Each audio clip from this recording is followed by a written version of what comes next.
Saya lanjut menjelaskan tentang rasio antara kekakuan di balok terhadap kekakuan di kolomnya. Faktor rho ini. Jadi rho itu adalah rasio antara momen inersia di balok dibagikan dengan panjang balok, seluruh balok yang ada dibagikan dengan seluruh kolom yang ada terhadap panjangnya kolom. Nah, coba misalkan kita lihat dua kondisi ekstrim. Yang pertama, misalkan di gambar B ini baloknya itu sangat kaku. Ya, sangat kaku itu maksudnya modulus elastisitas dikalikan IB itu mencapai tak terhingga, atau bisa dibayangkan misalkan baloknya itu karena dia tergabung dengan pelatnya, dia sangat kaku, sangat besar sekali ukurannya. Jadi dengan demikian, nilai ini kalau ini sangat besar, sesuatu yang besar dibagikan yang biasa saja nilainya, itu kan nilainya nanti rho ini akan mendekati tak terhingga gitu. Jadi kalau kalian bayangkan ini nilainya tak terhingga dibagi tak terhingga, ya kalau ini sangat besar kali nilainya, sangat besar kali nilainya, ditambah nilai ini pun tidak akan ada artinya. Jadi nilainya kan menjadi 1. Sehingga kalau ini 1, sehingga kalau faktor pengalinya 1, yang tersisa aja adalah ini. Yaitu maksudnya jadinya kekakuan kolom yang perletakan di sininya kaku, jepit, dan lantai di atasnya itu kaku, sehingga berdeformasinya tidak bisa berputar seperti yang ini, ada putarannya tapi dia flat, itu dihitung 12 EI kolom dibagi dengan tingginya kolom. Dan itu hanya untuk satu kolom. Kalau ada 2 kolom maka harus dijumlahkan 2 kali. Atau kalau ada 3 dan seterusnya itu jumlah keseluruhan kolom-kolom yang ada di struktur tersebut, ya. Itu ekstrim yang pertama. Ekstrim yang pertama adalah lantainya sangat kaku. Ekstrim kedua seperti gambar yang C ini, lantainya itu sama sekali tidak kaku, sangat fleksibel. Itu berarti E kali IB-nya itu 0. Jadi ini memang teoritis ya, sangat fleksibel sekali. Sangat fleksibel sekali, berarti kalau ini nilainya nanti 0, berarti rasio ini akan jadi 0. Karena ini ada satu nilainya, IB-nya 0, maka rho-nya akan 0. Kalau ini rho sama dengan 0, maka akan nilai faktor pengalinya itu 1/4. 1/4 kali 12, 3. Makanya muncul persamaan ini. 3 EI kolom dibagi tingginya pangkat 3. Dan lagi kalau ada beberapa kolom, dijumlahkan. Kolom yang pertama, tambah kolom kedua, tambah kolom ketiga, dan seterusnya. Itu cara menghitung berapa kekakuan sebuah portal, kalau sifatnya portal. Tentunya banyak struktur-struktur lain yang bisa kita cari tahu, yang bisa diambil dari analisa struktur. Contohnya seperti struktur cantilever, seperti gambar ini. Kalau dia mengalami vibrasi, berapa sih kekakuannya, lateral stiffness-nya. Atau kalau portal, tapi portalnya itu di lantainya sangat kaku, seperti ini, ya. Berarti momen inersianya mendekati tak terhingga. Tapi di perletakannya itu bukan jepit, itu peletakan sendi. Ya, itu bagaimana menghitung nilainya. Kita mulai dari cantilever.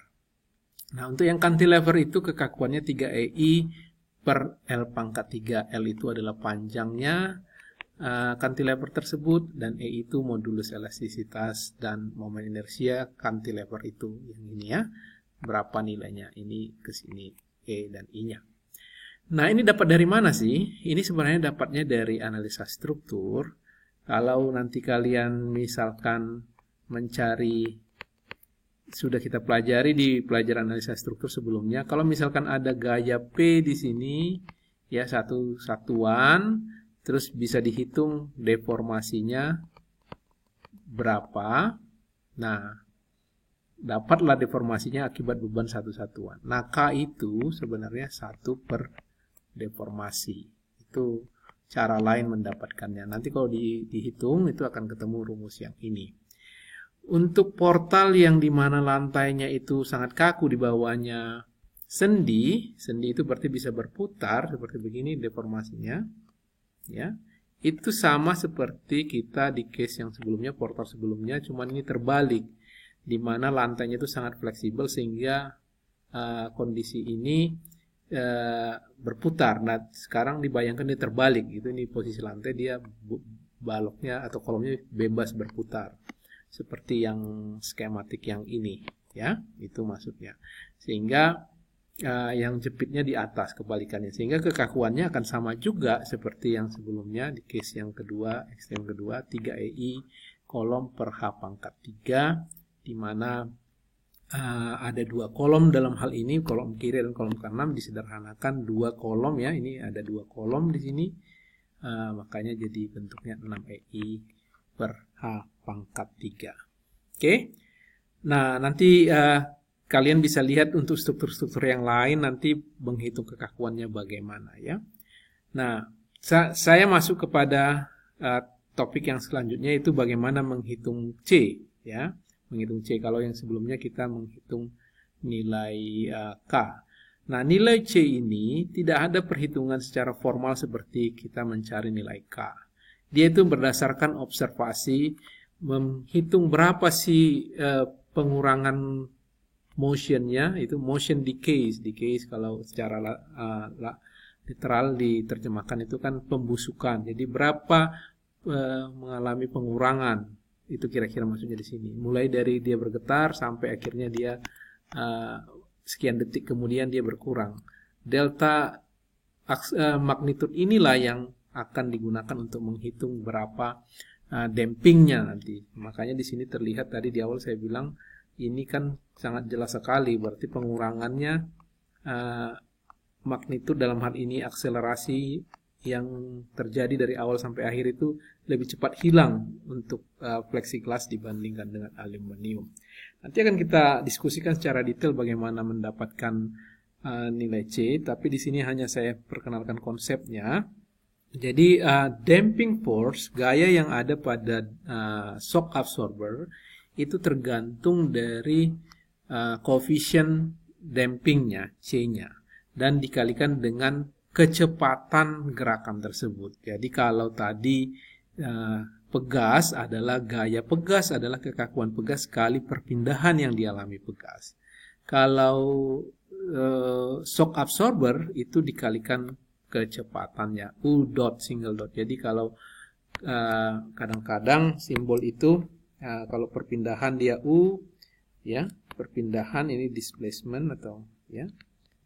Kalau kecepatan dia simbolnya U single ada dot di atasnya ini. Kalau percepatan dia double dot begini. Percepatan, ya, acceleration. Kadang-kadang juga di buku-buku literatur dia sebagai X, ini X ya, single dot, ini double dot.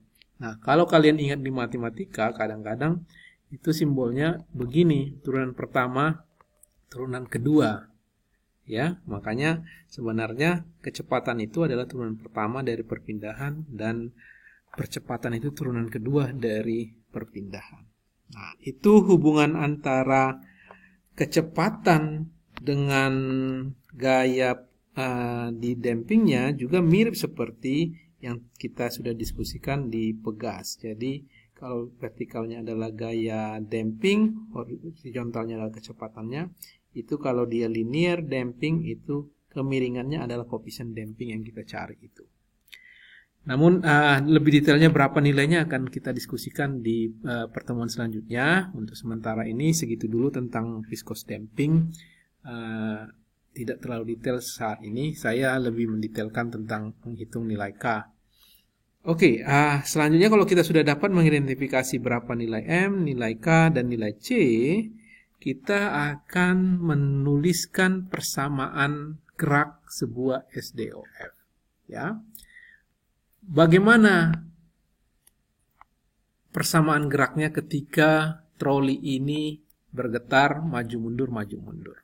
Apa yang mengikuti persamaan gerak apa dia yang ketika dia bergetar? Mungkin itu yang ingin kita diskusikan. Nah, penurunan rumus persamaan gerak sebuah single degree of freedom, sebuah troli yang bergerak yang dihubungkan kepada pegas dan dashboard, ya, shock absorber, itu datangnya dari hukum kedua Newton yang mengatakan bahwa jumlah gaya-gaya yang bekerja untuk benda yang sedang bergerak itu sama dengan kalau kita tahu masanya, kita kalikan dengan percepatannya. Ya kan? Itu hukum Newton yang kedua. Nah, kalau kita gantikan percepatannya itu menggunakan simbol yang sudah kita terapkan tadi, ini jadi M kali U double dot begini. Ya. Nah, gaya-gaya yang bekerja apa saja?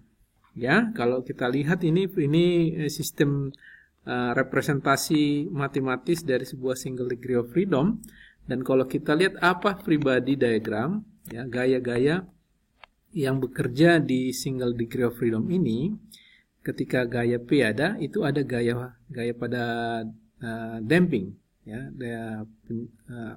shock absorbernya C kali U single dot.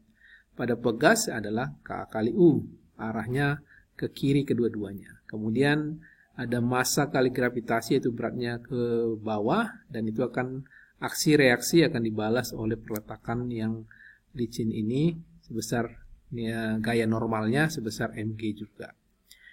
Nah, ketika dia bergerak ini yang terjadi. Jadi ini ya, ketika dia dikasih gaya seperti begini, ini inersianya ini akan bergerak ke arah kiri. Jadi kalau kita tuliskan persamaannya, gaya-gaya yang bekerja di arah horizontal saja ya. Kalau sigma gaya-gaya yang berada di horizontal sama dengan percepatannya, ini gaya-gaya yang bekerja itu ada ini, dan ada ini. Ini sebenarnya inersianya, apa namanya, kelembamannya. Jadi P, T, kalau yang ke arah kanan kita anggap positif, kurang C U single dot kurang K U sama dengan M U double dot. Kalau kita sederhanakan ini jadi M U double dot plus C U single dot plus K U sama dengan PT. Jadi inilah yang namanya bentuk umum persamaan gerak single degree of freedom. Jadi dia terdiri dari 3 komponen yang mempengaruhi: massa, damping, dan kekakuan, dan sama dengan gaya yang menyebabkan pergerakan tersebut, di mana M, C, K di sini masing-masing massanya, dampingnya, dan kekakuan dari sistemnya. U double dot, single dot, dan U itu adalah percepatan, kecepatan, dan perpindahan yang dialami oleh sistemnya tersebut. Nah, ini bentuk generalnya, ya, bentuk general dari persamaan tersebut. Namun ada beberapa kasus-kasus yang secara spesifik bisa dibagi dari kondisi general ini. Pertama, berdasarkan ada atau tidaknya gaya.